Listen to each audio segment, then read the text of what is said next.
Yep, I'm excited about the spring game. Got an opportunity to play a lot of guys today. Got a lot of snaps in, probably more than we typically do, and I like the pace that it went at. We got done right at 2 hours and ended up getting about 15 or 20 more snaps than we've gotten in past years. So it was good tempo, some good and bad for both.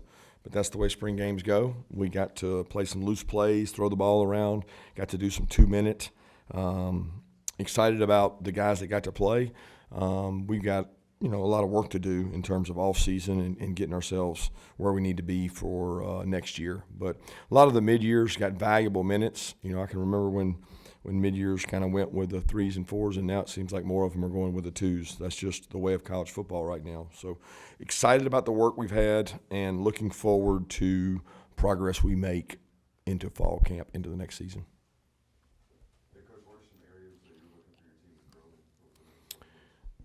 Mental and physical toughness, I think, is one of the number one areas that we can get better at and grow, have more guys that can play winning football.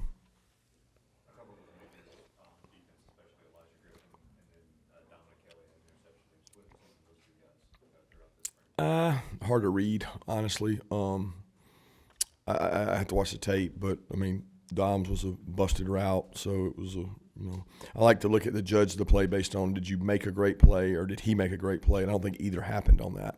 Those are more circumstantial plays. So, they're typically the ones that the media see and say, well, in the stat line he had an interception. Well, did he go up and make a great play? I'm not taking anything away from Dom because Dom's had a really good spring, but that ball was thrown right to him. We had a busted route.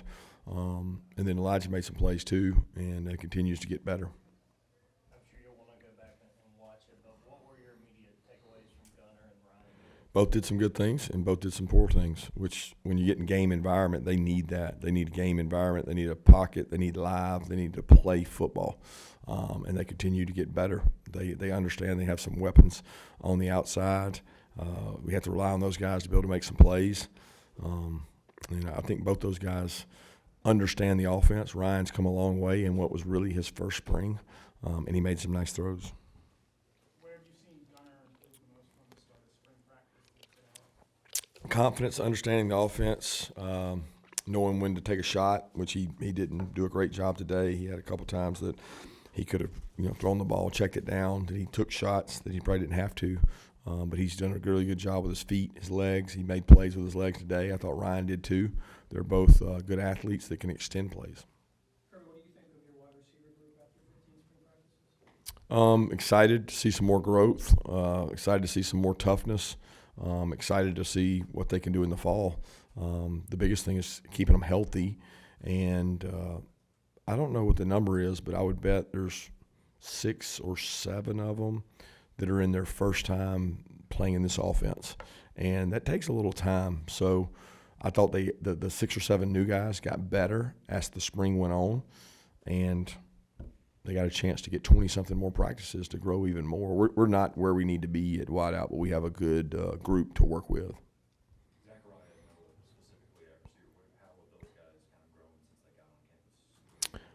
They're learning the offense. When I mentioned those 6 or 7, they're in that number of guys that have to continue to grow and understand.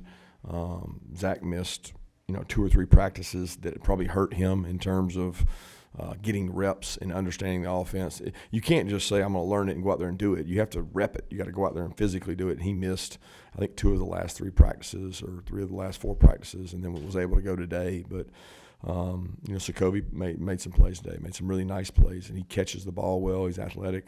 Dylan went out and played and did some extra things. And, we've got, the group we have, the core group we have is really tough and physical, and we want to continue to grow everybody to be that way. Kirby, GA in Athens is a tradition for a lot of families that come out for the spring, and it's a good opportunity for a lot of the fans to see what the team is going to look like for the upcoming fall. With a lot of schools opting out of the spring game, what do you think Athens will look like for the future for GA? I don't know. I would say it's year by year. It probably has more to do with my team, the health of our team, the number of players in college football. We as coaches don't control the numbers we have. So if we don't have enough numbers, we won't be able to have the game. So, I think it's a great tradition, but it's more about what does our team need than just what Athens needs. Bo Walker and Yeah, I'm excited for those two. They both got better during the spring. I thought Dwight had a good spring. Nate had a good spring, and then Cash took less reps than anybody because he's the guy that's had the most. But he continues to grow and get better. So I'm really excited about all those backs. They had good spring practices. Kirby, another state of the union question. Obviously, pretty high-profile transfer in place in the SEC. Is that just kind of where we're at? Are we going to see more of that? And do you think this house settlement, once that's done, could curb some of that once it's kept in place? I don't know that the House settlement's going to have any effect on the flow of players because that's not really what the House settlement is meant to do. It could increase it if more teams have money. I think it's hard to say what's going on in our league, how that'll impact things in the future. I can't foresee that. I think it's been spiraling and it's continuing to spiral. So I don't know what reins it in. I don't know that there's anything anybody can do to rein it in. It is what it is, and you have to manage your culture as good as you can, and you have to manage the players you take as good as you can, and you got to move on and play with the players that are there. I mean, I really don't concern myself much with it. I just focus on the guys that are here and the guys that we can get to be here, not worried about the ones that don't want to be. You're more managed. You got more agents that coaches seem to be dealing with than players and player parents. Is that an issue, or do you see more of that coming, and does that require a different management style? No, there's definitely more agents involved in the process this year than previous years, and it will continue to grow in terms of representation. But the agents are just doing a job, just like I'm doing a job, and just like the parents do a job. Their job is to protect their client, try to get the best deal or the best situation for their client that they can. And I understand that is a business side of it. I don't think that's a bad thing. I think it's only bad when we don't have a system that has comps. You don't have a system that there's, okay, this is what the comp is for a kid. Sometimes their comp and what our comp is are completely different. And obviously both sides are trying to slant things their way. And that makes it really challenging. And you don't have that challenge in the NFL because it's public knowledge and you know what you're working off of. Nobody really knows in college football, what teams are working off of. Coach, what do you think about the play of Justin Williams and Chris Cole, and how do you feel about that linebacker room in general? Yeah, I'm excited about Justin and Chris. I'll tell you that there's not two players on our team that play with more fire, passion, and energy, and we talk about it all the time. Fire, passion, show me your fire, passion, and energy. They were having fun on the field. They enjoy each other. They compete. They love the game of football. So if there's anybody out there that's playing high school football that has fire, passion, and energy and just loves the game, we got a spot for you. Just come to Georgia. We'll find a way to get you there, and fire, passion, and energy pays off. It's not the ratings or the stars or all those things. It really isn't. It's just the kids that want to play the game the most right now, and those are the ones that play the best, and those two guys personify that. You know better than anybody that's in up front league. Coach, what have you seen, but not necessarily today, but over the course of the spring that let you know that you can be competitive? Yeah, we got great size up there. I think when you look across the teams we play, the upper echelon best teams in our conference, they win with a line of scrimmage. We're probably not as good on the line of scrimmage as we have been in the last 3 to 4 years. We got time to get there, and we got to get there. It's just hard because you have less defensive linemen and offensive linemen than we've ever had before, and we seem younger. We've had a void that we knew was coming with the Dylan, Jared, Tate, the trust that's been there it's been coming for a while. So we've tried to make up for it and put the right kind of kids in those shoes, but they're not where those kids were yet. And then on the defensive line, the Warren, Nas, Michael, Ty, there's a lot of guys leaving out of that room. So there's a lot of big bodies for us that had to be replaced, and we are not where we need to be on the line of scrimmage. But I'm very pleased with the kids we have. I'm just not pleased with where we are. We have to get better. You mentioned it being a younger team. Does that maybe help make these guys hungrier just because so many of them weren't on those national championship teams and are eager to sort of prove that they can go and do that and they'll hold the standard? Yeah, fire, passion, energy. That's what we're looking for out of those kids. And a lot of times the guy that plays hard is better than the guy that just has the most talent, and we're trying to get more of it. Colby had a touchdown, nearly had another one. What have you seen from him this spring, and what does his skill set mean to this offense? Yeah, he gives you problems outside. You know, if you're going out there, there's not a lot of defense you can have for a guy that gets the ball at the highest point and goes up, and it forces DBs to have a really good ball skill set. You know, they've got to have great balls to the hands that go up and attack the ball and play the ball high in the air. And the ball playing skills of DBs sometimes are not that of a receiver.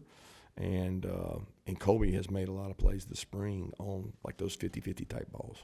Daniel Harris was able to come down with an interception today. Over the course of spring, especially in a contested cornerback room, where have you seen him grow and develop? I think he's competing harder. I think it matters to him more. He sees two really good players at the corner position with him, with DeMelo and Ellis, and he's competed really hard. He's had some plays where he's given up balls, and he's had some plays he's made them. It's like, DeMelo had a really good spring, and he lost a couple battles today, and then at the end, Ellis had a couple where he had 50-50 balls. So, I mean, all three of those corners have gotten better. I think Dante's done a great job with them, have a lot of confidence in those guys, but the wideouts made some plays today. You mentioned earlier this spring that you've got to get the freshman wideouts ready to go, ready to contribute. Where do you think those, four guys are at the end of the spring when they got on campus? Yeah, way further ahead. I mean, they've come a long way. They were thrown into the fire. They've been demanded to get the call, line up. I mean, they're ahead of where our typical freshmen are because they've gone with the twos. And they've got a ways to go still. They had a little anxiety today. They had a couple plays I thought they should have made. But they're a good group. And, Tyler's been hurt, so we haven't been able to see him much. But that young group they've made some plays for us. Before the game, we found out that Tennessee's going to be moving on from Mika because they couldn't come to an agreement. What does that situation say about the current state of college football and, more importantly, where it's headed? Don't know that I know that. I don't know enough about that situation to fairly comment on it. I mean, I basically know what you guys know, and then you don't know what's real, what's being reported, what's being leaked. What are the reasons for all of it? Again, I worry about my house, and I try to control what goes on in my house. I can't worry about everybody else's house. So the climate is different. But again, I'm focused on the kids we got that want to be here. You said earlier in the spring that Ryan was getting some first team snaps, and of course he got some snaps with the Red offense today. How would you characterize that competition? How did he push Gunner through the spring? Ryan's done a good job. Ryan continues to get better. It's his first spring. I mean, he hadn't got a chance to compete and do much. He has growth. He's still probably a little bit behind Gunner in terms of the knowledge of the offense, but he's catching up in regards to that, right? He's getting experience, knowing when to pull it down and run it, when to throw it away, just game management decisions. He's not going to do anything but get better, and they're both great kids who have a great relationship with each other, and we're very lucky to have two guys that care so much about Georgia. And they're not worried about the perception or whatever you're going to write coming out of the scrimmage of your view of them. They don't care. They care about the team, and that's what I care about. Spring football opens on Wednesday, and one of the big differences is that you cannot transfer within the SEC. How much does that rule make it easier to sort of keep your house in order at this time of year? Well, it doesn't. I mean, they can go anywhere, right? They just can't go in the SEC, but there's nobody that loves that rule more than the teams outside the SEC. I mean, they love that rule. But that's again, if kids want to be here, we're going to have them here. I hope I get to keep my entire roster and go play the whole year with my entire roster. If we don't, then we'll get somebody that wants to. I mean, there's tons of kids that want to be at the University of Georgia, and I'm worried about the ones that want to be here, not the ones that don't. You keep talking about fire, passion, and energy throughout spring. With your entire roster, top to bottom, how would you evaluate where you guys are in that department? Yeah, I don't know what I'm comparing it against. I don't think I look at it and I could say, okay, there's 11 positions starting out there on defense. How many have a burning fire within them? I don't know. 5, 6, 7. I mean, it's not what I want it to be. And then offense, okay, I'm looking, and we talked about it the other day, I'm looking for a bonfire. I'm looking for not a bunch of little campfires. I'm looking for a bonfire. I'm looking to see an inferno of burning. Like, I have to be dominant, and the best teams have offenses and defenses that have passion and energy. And I can't sit here and tell you that I'm happy with where ours is, but I'm also not disappointed. I just want to get more guys jumping in there. One season compared to where he was last year when he first joined you guys? Yeah, he's way beyond. I mean, he wanted to be developed. He wanted to learn this offense. He understands it. He can play multiple positions. He's probably the only guy, he and Dylan Bell, that can play all three. Coach Cullen and them do a great job of teaching those guys all three positions. And that's a little bit of a product today of playing the multiple positions, because he can go out there, somebody goes down, and jump out there and play. And London's very smart. He doesn't have a lot of anxiety. He's very mature, and he's good for those kids in that room because he works really hard. Not sure if it's high ankle or lower leg. I'm not sure. They said they were going to do X-rays. He's got an ankle. Q's got an ankle, and Noah Thomas has a AC sprain. But I don't know that any of them are significant.